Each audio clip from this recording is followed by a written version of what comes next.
The anime begins with a group of heroes returning to their village after defeating the Demon King. Upon arrival, they celebrate their victory and commemorate the heroes: Himmel, the captain; Isen, the warrior; Heider, the corrupt priest; and Frieren, the sorceress. Later that night, they celebrate a party in his name, where our hero group remembers those moments of adventure before they split up. At that moment, a shower of stars falls. The next day, the group says goodbye to Frieren, as she plans to tour the entire continent in order to collect magic. And so the years pass with Frieren as he continues his journey. After spending a long time away, she returns to the city only to discover that Himmel has become a decrepit old man, because 50 years have passed since they last saw each other, and since she is an elf, she does not age like humans. After this, they go to Himmel's house and she asks him for a horn of the Demon King that he had given her to keep 50 years ago. But Himmel, as a quite responsible man, gives her the horn that he still had kept. He then sends him flying on a bird, while noticing the statue they had made in his name. After this, the group meets again, who are not as old compared to Himmel, so they head to a place with the aim of witnessing the meteor shower that only happens once every 50 years. Once they arrive, they enjoy the beautiful view. After a few days, it is revealed to us that Himmel's life has come to an end, and while they are at the funeral, they begin to criticize Frieren because she does not express any pain. Oh my. Even at funerals, there are people who gossip, and in a change of scene, he finally begins to cry as they bury Himmel's body. The next day, the priest says goodbye to them to return to the holy city. Once he leaves, Frieren also says goodbye to Isen and continues his journey around the world. 20 years pass and we are introduced to Frieren, who was around the holy city. At that moment, a girl arrives and asks her what she was looking for, so she comments that she is looking for a man called Heider, the corrupt priest. In a change of scene, the girl has taken her with him and we see that this man does not want to die, since about 70 years have passed, added to those he already had. Then, they share a cup of coffee and the priest asks her for a favor, which consists of taking the girl with her on her trip, who by the way is called Fair. However, she refuses because it would be a hindrance to her. So he tells him to ask him for another favor, so the priest shows him a book of forbidden magic and asks him to decipher the spells that are there, since with these he could live a little longer. So he accepts, but comments that it would take him about 6 years to decipher them. Before leaving, he also asks her to teach Fair magic in her free time and she accepts.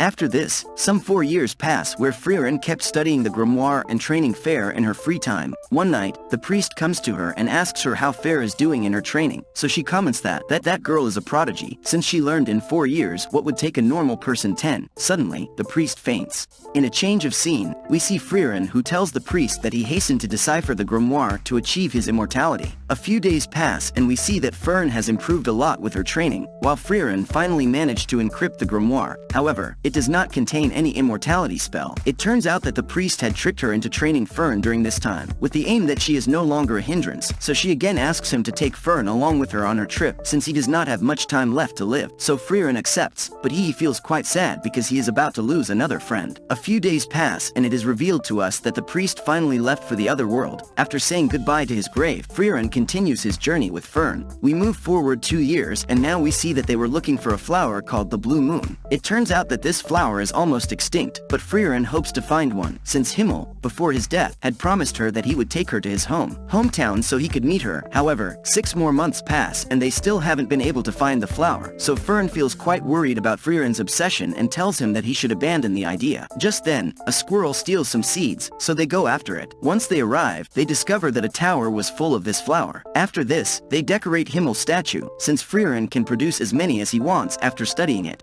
3 months pass and we are located in the commercial city. Don Frieren proposes dividing up to do the shopping, so Fern decides to go buy groceries. However, when she asks Frieren what she will buy, she responds in a suspicious manner, and comments that he will buy medicinal bags. Since Fern knows this suspicious face, she comments that she will follow her, since they can't afford to waste money on unnecessary things. Once they split up, we see that Fern began to follow her, and she goes to buy a hair ornament. Then she continues walking and asks a man where she could buy some dessert, so he gives her the wrong location and he ends up in a tavern full of thugs. However, although these guys don't look good, they are quite respectful and recommend a good place. After he leaves, Fern realizes that he has wasted the entire day following her and he hasn't even bought what he was entitled to, so she stops shopping. Follow her and go buy it. Later, Frieren is at the inn and complains to Fern for taking so long, after which he invites her to have dessert. Once there, she comments that the view is beautiful, At that moment, she takes out the ornament that she had previously bought, since it was for Frieren for her 16th birthday, for which she thanks her and comments that she appreciates Frieren's effort. Try to get to know her,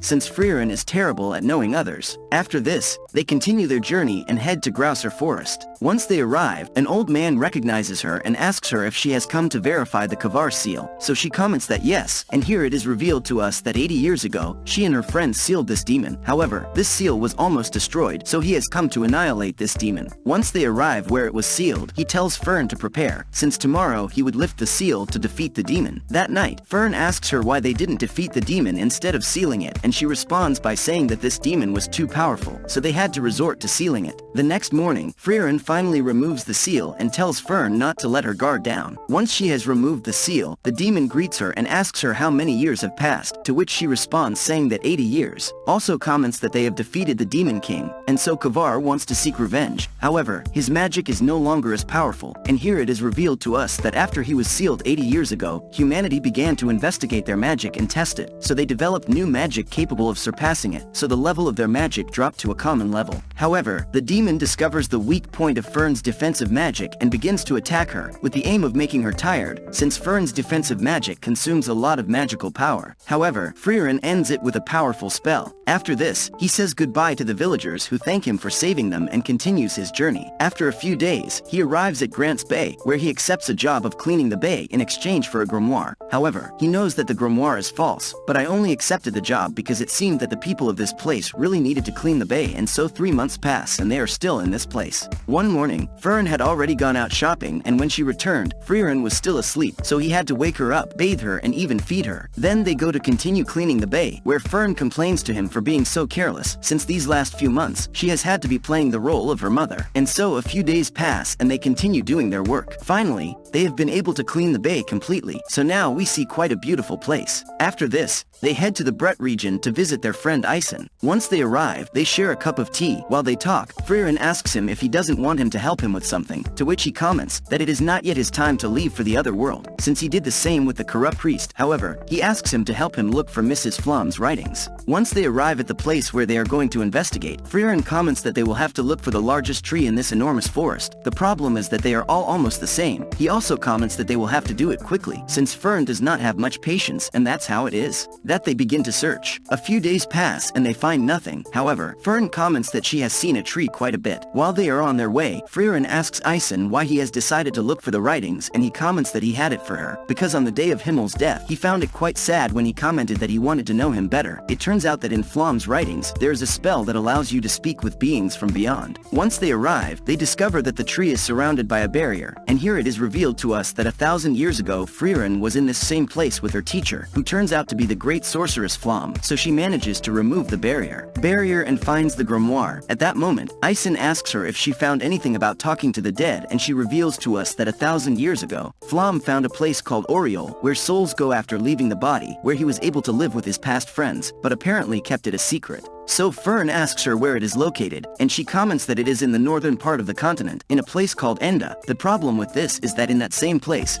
the Demon King's castle is now located. At that moment, Ison asks her to look for Oriole and talk to Himmel, but she is not very excited to go, because it is very cold in that place. After this, she says goodbye to Ison and then leaves. However, he apologizes to Frieren, since this trip lasts approximately 10 years, which for Frieren would be quite tedious to lose 10 years of her life on a trip. And so we have reached the end of this 4th chapter. If you want to see part 5, comment below. Immortal Elf Part 5.